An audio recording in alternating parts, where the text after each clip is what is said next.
What would you consider to be the number one issue going into the polls tomorrow?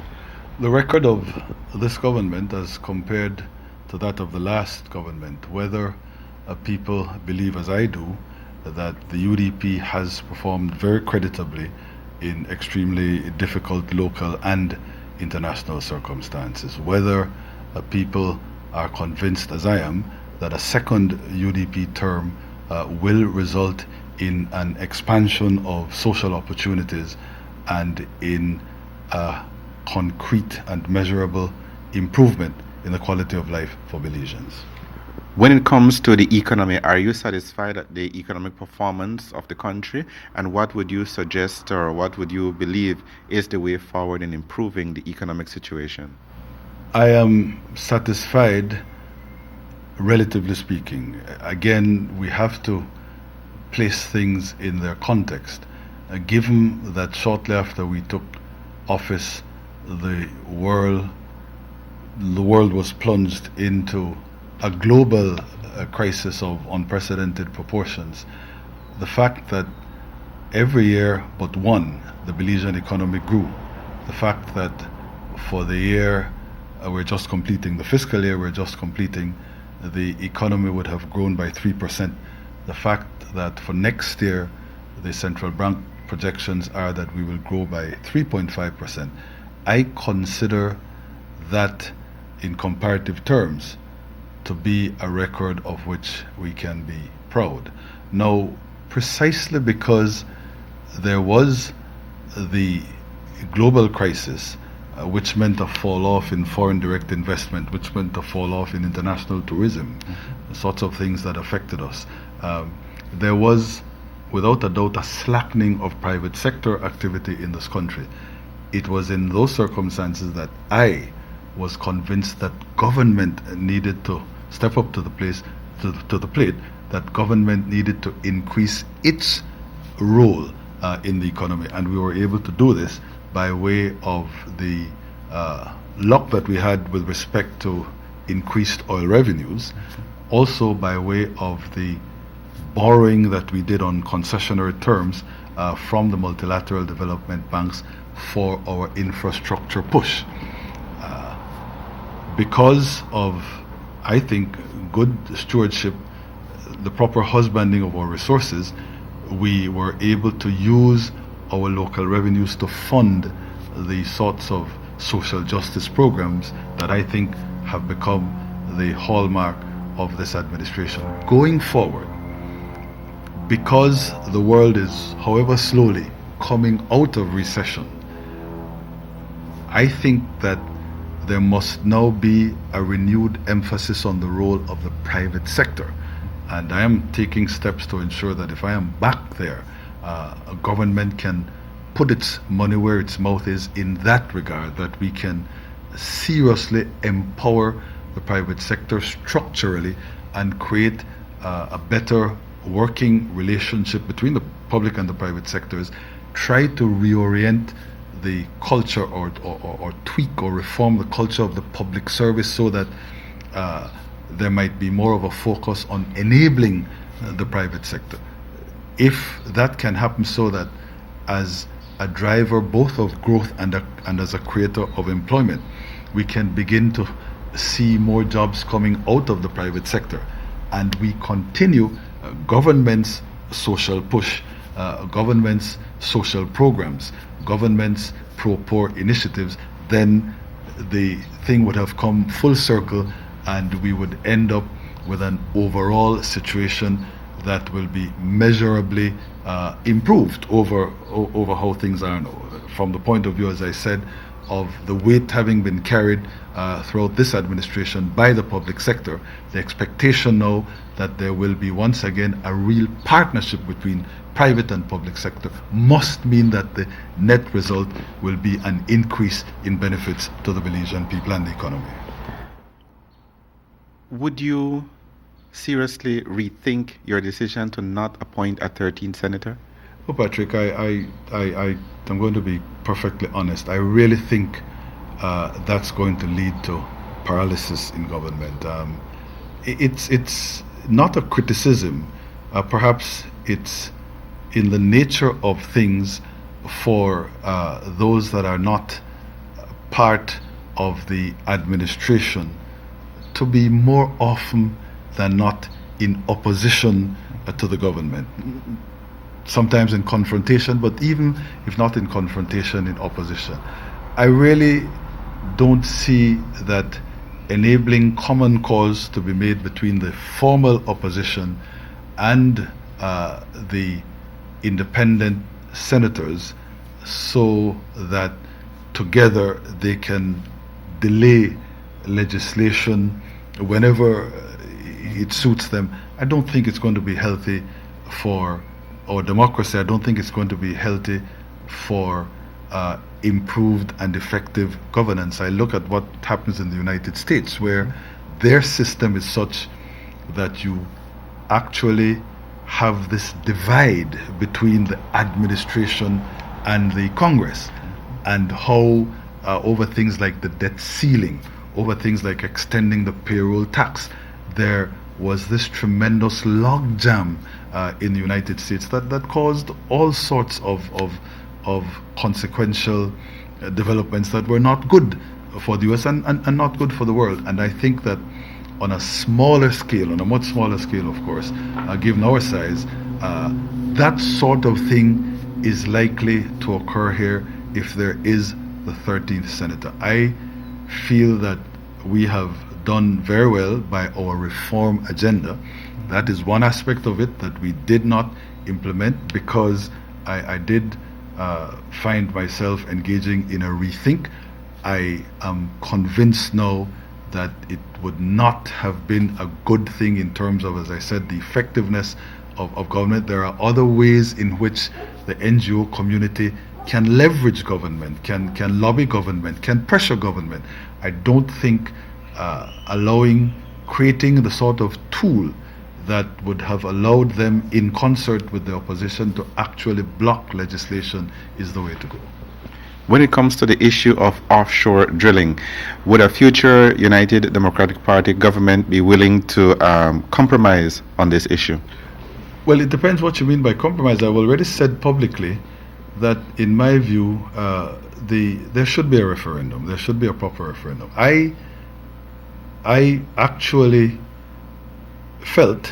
I was convinced that the verification process would have resulted in fact, the trigger for an official referendum to take place. It didn't turn out that way, and I don't think there's any sense blaming the public officers who, given the state of the law, I think were obliged to make the finding that they did. But I wanted the referendum to go through because, again, it would have allowed the government to claim credit for the fact that we reformed the Referendum Act to provide for this sort of trigger to occur, to provide for people to be able to set in motion a referendum, as opposed to what the position was before, where only the government could call a referendum. So it is a source of some regret to me that it didn't happen as a consequence of the drive that the coalition went on to secure signatures. Going forward, rather than have them go back and redo that exercise, and in any event, we'll need to look at the law to ensure that there are rules put in place that could perhaps deal with a situation such as the difference in the appearance of signatures that took place on this occasion, and that obviously might have happened simply because the original signature on the voters list would have changed over a period of time. So that has to be dealt with in any event.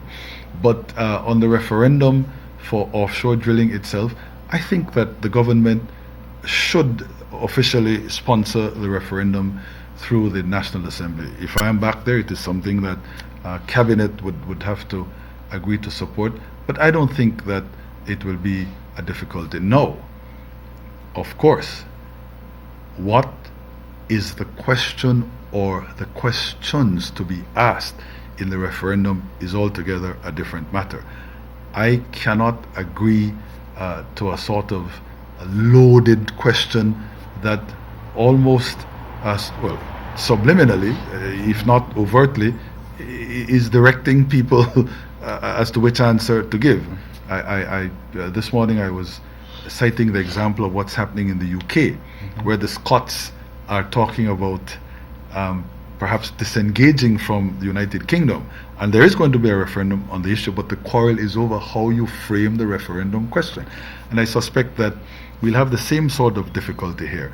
I think that there should be a couple of questions, perhaps 2 or 3, that can then give you a better sense of whether people are against offshore drilling in a blanket way, or whether they are against offshore drilling if it is not subject to safeguards and limitations. Drilling close to the reef, or as some people suggest would have been the case on top of the reef, which was always nonsensical and outlandish and wild. Drilling close to the reef is a different thing completely from drilling far away from the reef. So once you can craft the questions in such a way that you can solicit a balanced public response, I would be all for supporting the process. When it comes to your cabinet, would you support a slimmed down cabinet? I'll tell you, I mean, in principle, that sounds like a good thing, but it all depends on the numbers. Life is real in politics, Patrick, and you can talk about a slimmed down cabinet if you have a fairly small majority. If you have huge numbers, you're obviously going to have to do a little more by way of satisfying the people who were elected. So I'm afraid that one, I will have to say, and I hope it doesn't sound like a dodge, that one really would depend on the circumstances. In principle, yes, but principle will have to give way to practicalities depending on the sort of mandate that the government gets. Crime and violence continue to be a vexing issue.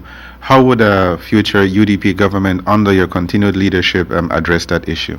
Well, I first of all want to make the point that we have made strides. I mean, there is no doubt that, especially here in Belize City, and especially with regard to the murder rate, we have seen a dramatic decrease in murders, because we have, for the most part, put an end to the gang violence in Belize City ever since the truce was forged in September of last year. More generally, there is a great deal of additional material that is going to be available to the Belize Police Department, both, from my point of view, both as a matter of committing additional local resources, increased local resources to the department, but also because we're part of the Central American Security Initiative that the United States is very much invested in, and under that initiative, vehicles and equipment will be given on a continuing basis to the Belize Police Department, and training will be a part of that, so that we really expect to be equipped with a kind of state-of-the-art scenes of crime unit, that sort of thing. So, together with the increase in social opportunities that I insist would continue to be a hallmark of the United Democratic Party government, beefing up the police department, better equipping the police department, increasing the size of the police department will work as well to deter crime, to take down the statistics, and to improve the security atmosphere in this country.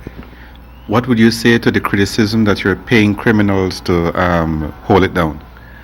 I think that's so wide of the mark that it isn't funny, and I think that it must be that it's a deliberate corruption of the reality for political purposes. Lord, people are being given employment opportunities. people are being given social opportunities. It is true the government has to pay in particular for the job creation efforts that are directed at this special group. But Lord, not only is it a good thing in and of itself, because it can't be socially desirable to have so many persons operating outside of the formal system. That is what led to the huge problem in the first place. So in and of itself, it is a good thing. But the cost is a small price to pay if it will have the result that it has been having, where over the last quarter or so of last year, we saw this 37% drop in the murder rate.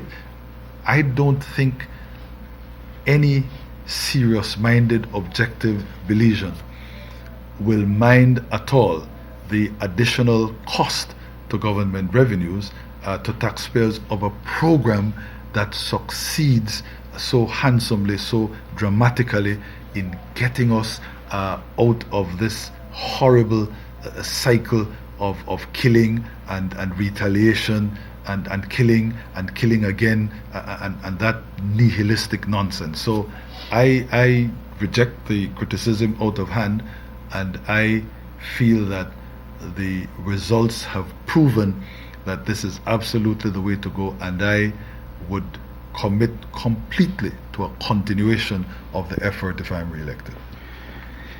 Ideally, you would want all 31 UDP representatives elected, but reality is that chances are it won't happen. Any idea how many UDPs will be elected? From time to time the media ask that question, and you would respond in an off-the-cuff way. This is the eve of the election, and I think the time for predictions, sort of in the heat of battle predictions, or predictions that are part of a campaign strategy, I think that time is over. I will just say, Patrick, that I sincerely believe that the UDP is going to be returned to office with a comfortable majority, and that's all I could desire. As you rightly said, this is the eve of the big vote. What final message would you have for the Belizean people, and in particular UDP supporters? Patrick, I want to thank all Belizeans. Whatever happens tomorrow, it has been a tremendous privilege. It has been the greatest privilege that I have enjoyed in my life, that privilege of serving the nation in the highest office in the land. I will always be grateful whatever happens tomorrow. I will always be grateful that I had that opportunity. I hope and believe that I have attempted to discharge my duties faithfully, that I have attempted to keep my compact with the Belizean people, to keep their trust, that I have operated honestly. And so I certainly have a clear conscience, and I certainly will be able to hold my head up high regardless of the results. But in particular, I want to say that even if the Belizean people, the good Belizean people, say, no, we've had enough of you, we want a change. In my own party, the support that I have received, the case that I hear our party officials and party members, supporters, sympathizers make, is that they certainly believe that I have done the best job possible for them. Whether, as I said, this is reflected in the wider community is another matter. But I will be happy knowing that that I leave office, if I do, enjoying the full confidence of my own people, having recorded a dramatic success where they are concerned. So I am especially grateful to them. I would naturally ask the Belizean people to give us a renewed mandate. I think, as I said at the start, that we have done well in all the circumstances. I think we have demonstrated that we're committed to this country, we're committed to the defense of Belizean rights, Belizean sovereignty, and that we are committed to the pro-people initiatives which, in very, very difficult circumstances, next to impossible circumstances, succeed in alleviating poverty, succeed in doing something, offering some relief in the face of high unemployment numbers. So on that basis, I think that I can genuinely and sincerely reach out to the Belizean people and ask for a second term. And so I do that unhesitatingly. But I say that whatever the outcome, I will proceed always on the basis of my personal dignity and my absolute respect for the wisdom of the people of this country.